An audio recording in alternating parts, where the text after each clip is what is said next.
One Briton to be diagnosed with cancer every 2 minutes by 2040. Energy prices are going up. And obviously, Israel want to preemptively strike Iran. This plus more in this morning's episode.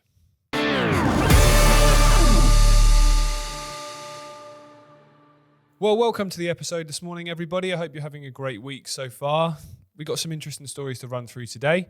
Hope you're enjoying iconic.com and the new stuff that we've had put out over the last couple of weeks. I'm really happy to say that all the technical issues that we were having are now resolved. All our apps and TV apps are now back up to full capacity. So thank you for your patience during that time. Wherever you're watching the episode this morning, welcome. And if you want more of what we do, head over to iconic.com, as I say, and start your first month for just $1.99. Brand new content every single day. Right, as I mentioned at the top there, this story here from the Daily Mail. Cancer time bomb. One Briton will be diagnosed every 2 minutes by 2040. Regions facing the sharpest rise revealed in disturbing reports. Now, obviously what they've done, as they've said in that headline, is they've revealed regions of the country which seem to be affected more prevalently by this. What they don't do, and what you will never see when it comes to stories like this, is an explanation as to why there is such a rise in cancer, why there is such a rise in diagnosis, and why there is such a rise in things that are related to tumours in general.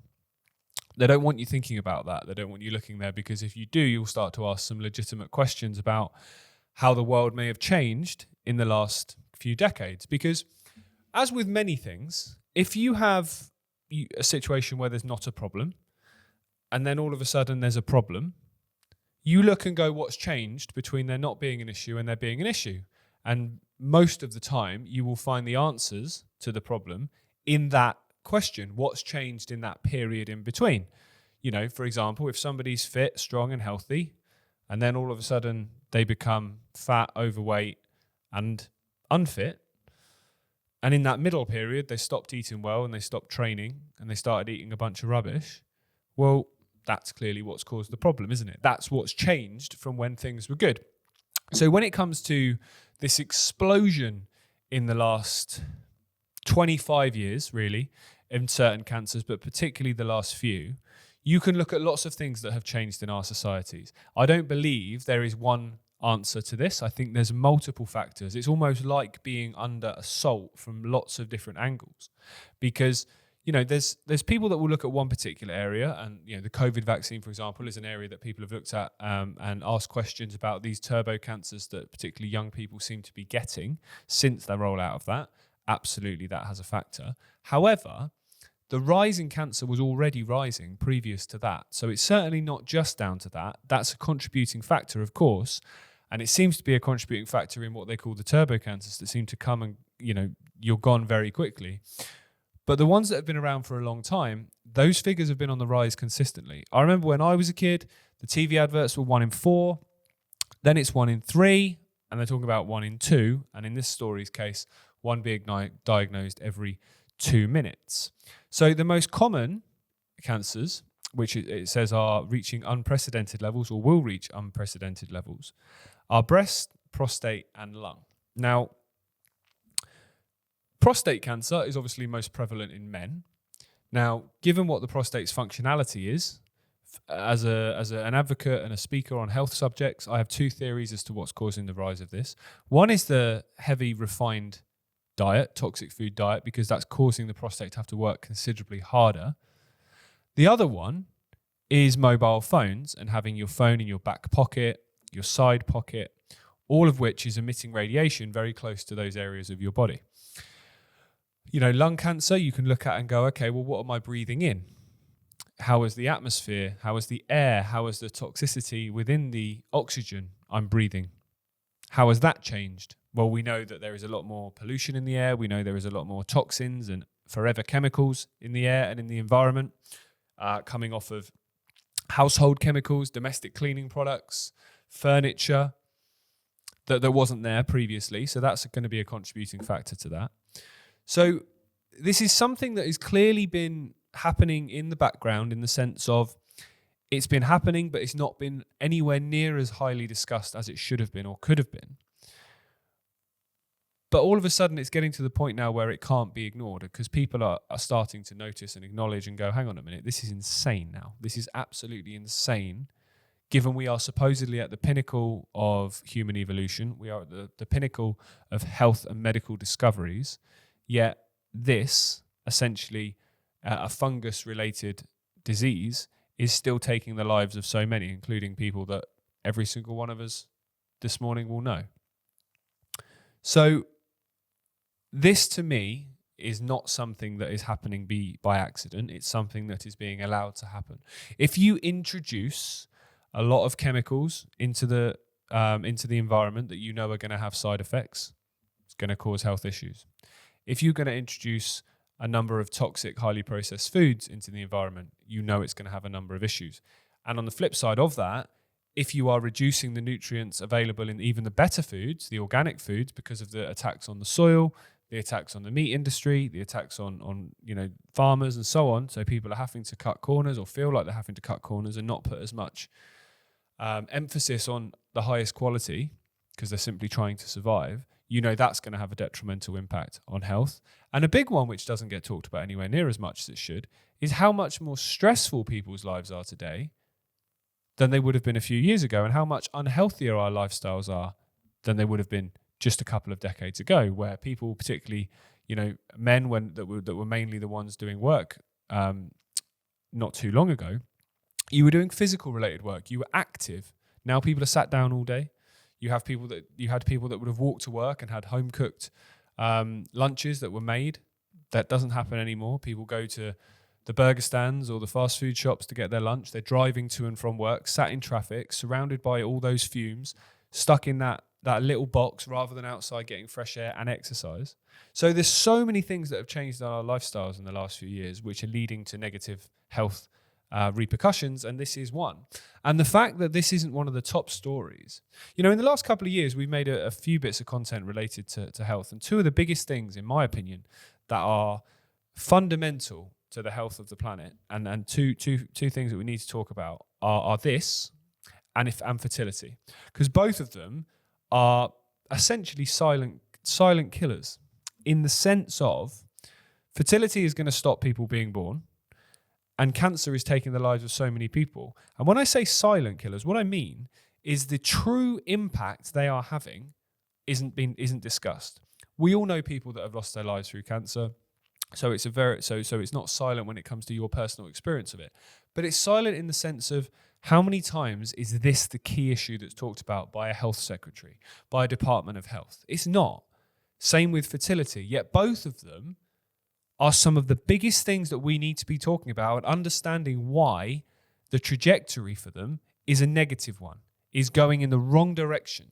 Because until we do that, until we start to acknowledge that, and as I said at the top, look at what's changed between this not being a problem to it being a problem, it's just going to get worse and worse and worse and worse.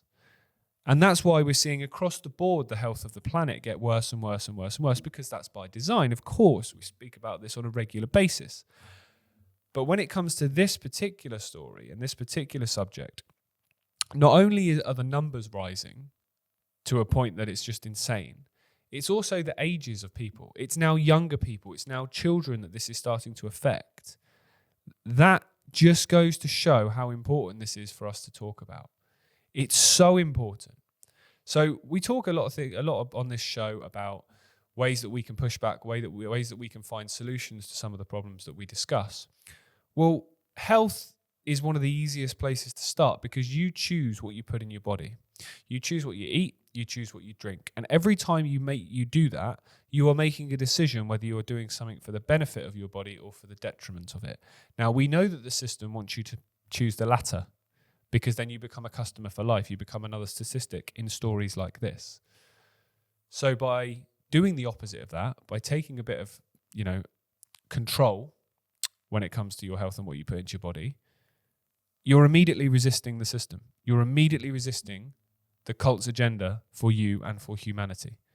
Even if that's all you do, and you don't stand up at protests, you don't post things online, you don't try and explain your views or different perspectives to new people that might think differently. Even if you do none of that, you literally just choose to stick two fingers up to what they want you to eat and consume.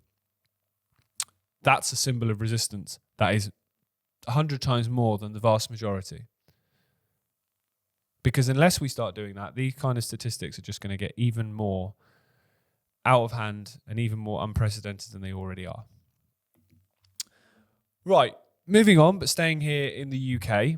As we're approaching the end of the summer and heading into the autumn, we're expecting an autumn statement very soon, which will be talking about more taxes and less services and just generally making people's life worse. But also what tends to happen around this time is the energy prices through the winter tend to start to get discussed, and there tends to be a bit of a prediction and a heads up, if you like, for what they may be. Now, there's an organisation in the UK called Ofgem, which basically do the same thing as Ofcom that regulate the media and are the censors of anything that they don't want anyone to hear. Ofgem supposedly are there to regulate the energy companies and ensure they're not ripping customers off, ensure they're providing the right service, and introduce what they call an energy price cap, which means that these organisations, these corporations cannot charge over that cap. Now, the fact that you're introducing a cap goes to show that these energy companies are doing nothing except taking the mick, and they're there just to try and fleece you as much as possible, because if there wasn't the cap, what on earth would they charge? Because even with it, what they're charging is the highest energy prices in the world. Yes, that's the highest energy prices in the world for a nation, an island nation, that is surrounded by wave power, that has got massive oil reserves. Yeah, that makes sense, doesn't it? That's got coal reserves. Yeah, it's definitely not an accident, that is it. Anyway, as we're getting towards the winter, Ofgem have made an announcement that the prices will rise by around 2% for millions of households under their latest price cap rise. This increase, which is slightly more than expected apparently, means a household using a typical amount of energy will pay £1,755 per year in energy prices. £1,755 a year. That is utterly extortionate. And like I say, highest prices in the world. Add onto that all of the different ways that they are increasing taxes, that they are increasing other cost of living expenses, whether that be fuel, whether that be cars, whether that be rents, whether that be council tax, whether that be national insurance, whatever it is. Add it onto the long list of ways they're trying to take your money before you see any of it. And you can see the agenda is to clearly try and destroy anyone that may think they're doing okay at the moment.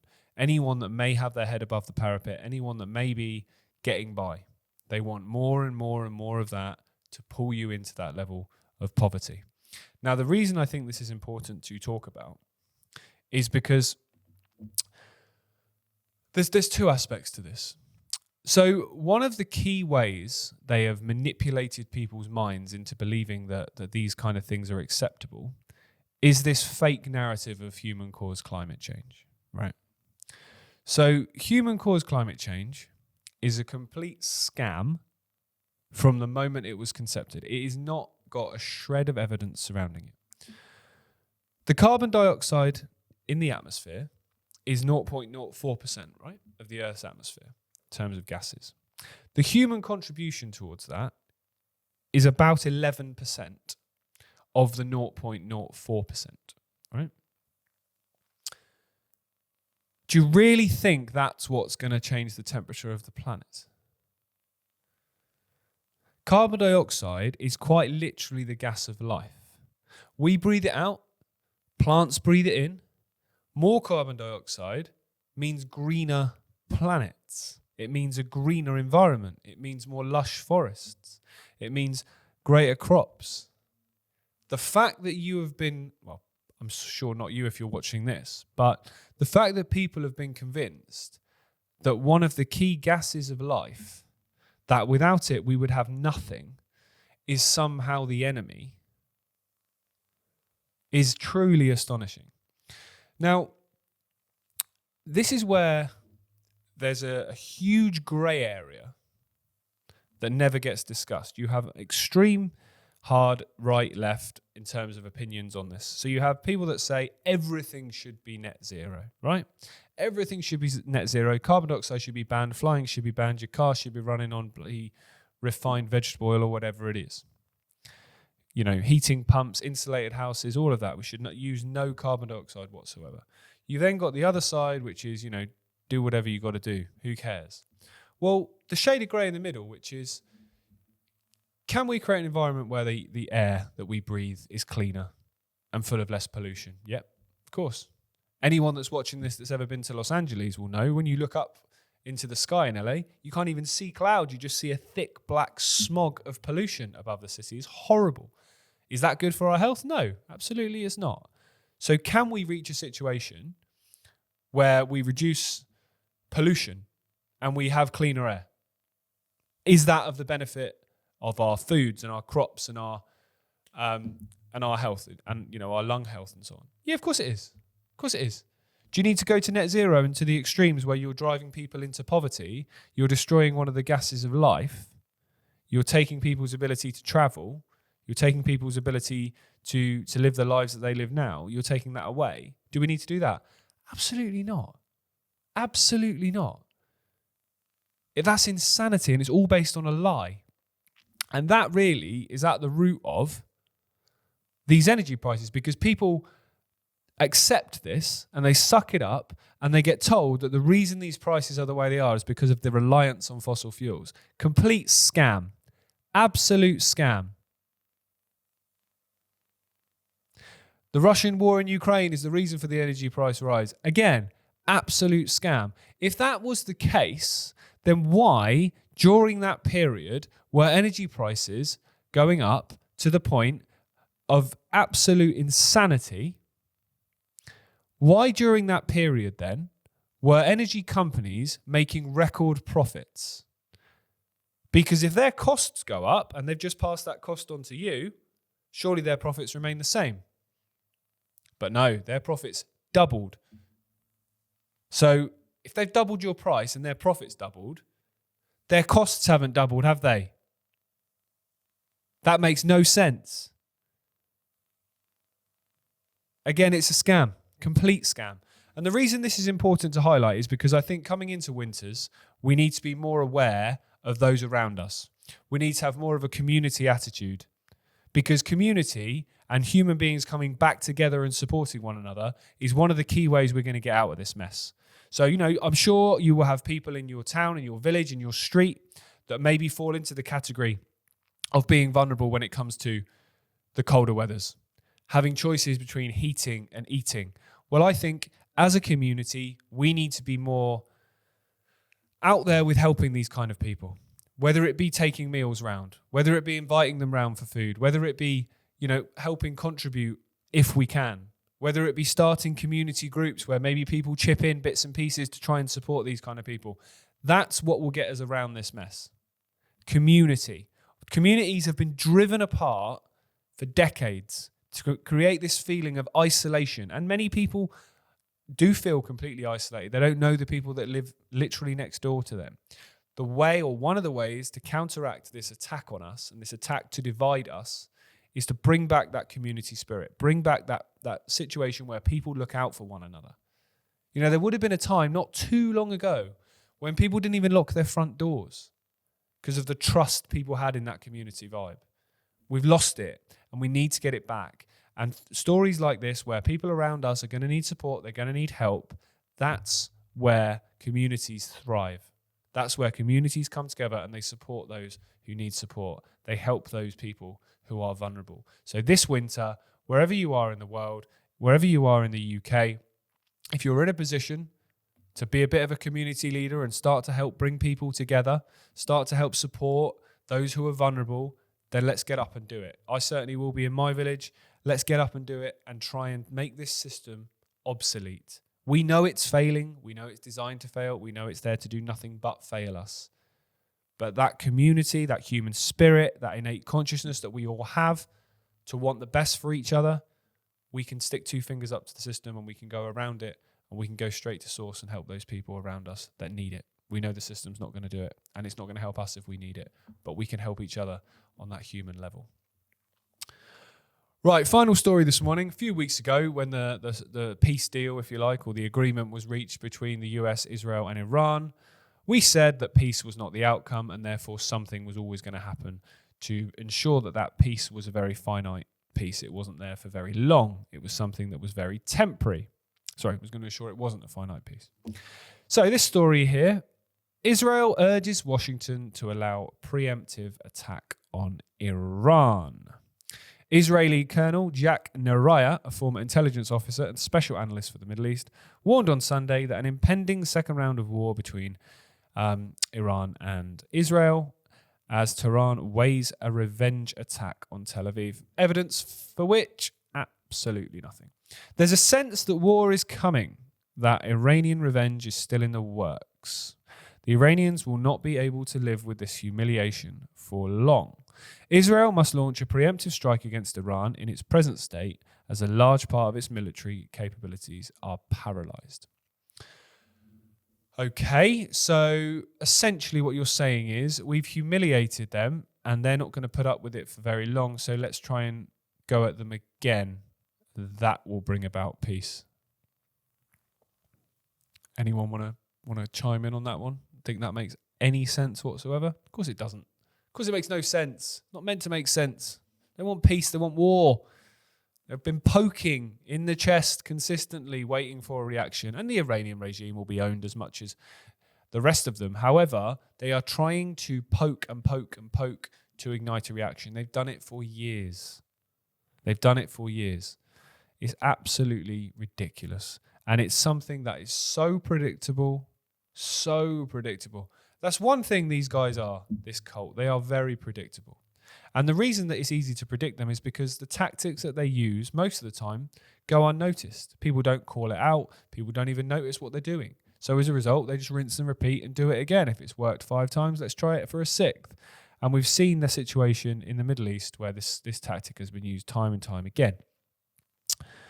So, Iran views the al-Sharia regime as something that needs to be toppled, apparently. So that's this new regime in Syria. So they're using that now as a reason to justify more and more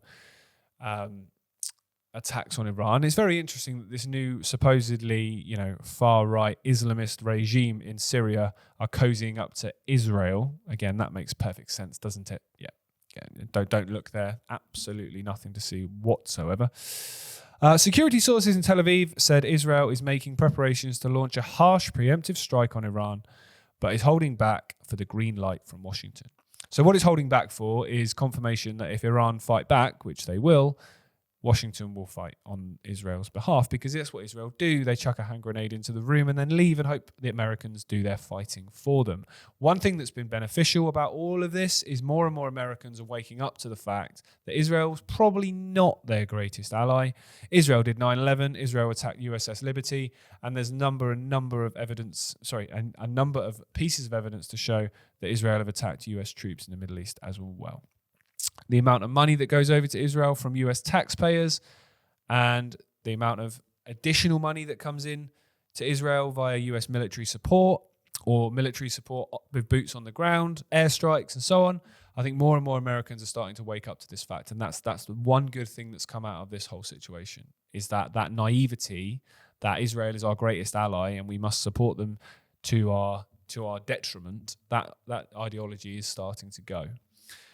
But essentially, what we're seeing with this story is what we said weeks and weeks ago, that this peace was only going to be for a short period. It was quietened down, and then it was going to come back and go again, which is exactly what the plan is. We know the ultimate goal is a third world war. We know that. If there is a proper war between Israel and Iran, we know that Russia and China are going to have decisions to make as to whether they're going to get involved. And if they do, there you go. Away you go, there's your third world conflict.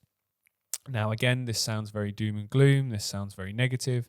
I'm not meaning to, because I think it's very important to understand and know this information. It's very important to know what the agenda is, because then you can see the steps and the roadmap towards it day in, day out with story after story.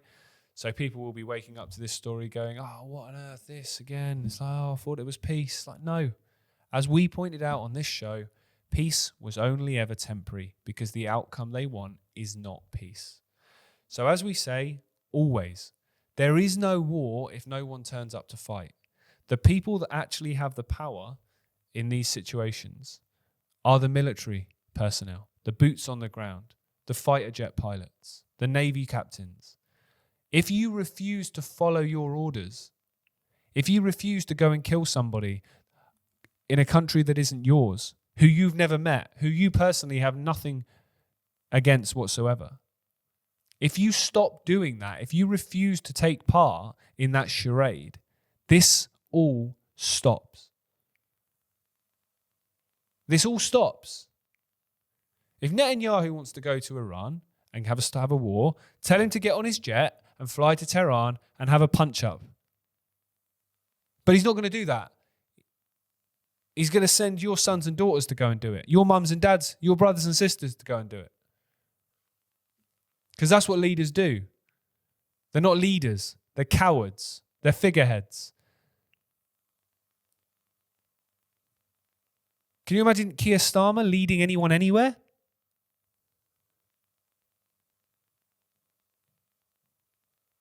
The guy couldn't lead a carnival. It's time to stop putting our lives and our futures in the hands of these insane maniacs that don't have a vertebrae of backbone between them. That's why they send you to do their bidding. And it's time that that stopped. All three stories that we've discussed this morning, we have the power to change. We have the power to change and to turn around. The explosion in cancers. Let's change the relationship we have with food, the relationship we have with chemicals, the relationship we have with our health. They're going to attack the elderly in particular and vulnerable through the rise in energy prices. Well, let's make these systems obsolete and let's support people around us that are vulnerable. Let's bring back the community. They want another war. Well, no one turn up. And what happens? There's no war. You might be sat there thinking this is a really idealistic perspective. But I don't think I'd get up in the morning if I wasn't an idealist. If I didn't think that all of these things I've just discussed are possible. It's not going to be easy. It's not going to be a walk in the park. We're going to have some challenging times ahead. A lot more challenging than the challenging times we think we've already had if we're going to get this show on the road and we're going to change the world for the better. But as long as we know that every step we take, we are doing it with the intention of making that world a better place. All those challenges, all that pushback will feel that little bit easier. It'll feel that little bit less intense because you know it's leading somewhere. And as always, the key to remember is there's billions of us and a handful of them. Their power only lies in our continued acquiescence and compliance. When that stops, it's done. No war, no fighting, no shouting. It's just done. Because the numbers just don't add up in their favour. That's why they've spent decades, probably more, trying to divide us, trying to get us fighting amongst ourselves, rather than realising we have a hell of a lot more in common than we have that separates us. And if we start with that and focus on the common enemy that we have, which is trying to enslave us all, we might just get somewhere. Well, thank you very much for tuning in with me this morning. It's been a pleasure to be back with you and share some thoughts. I hope you've enjoyed the episode.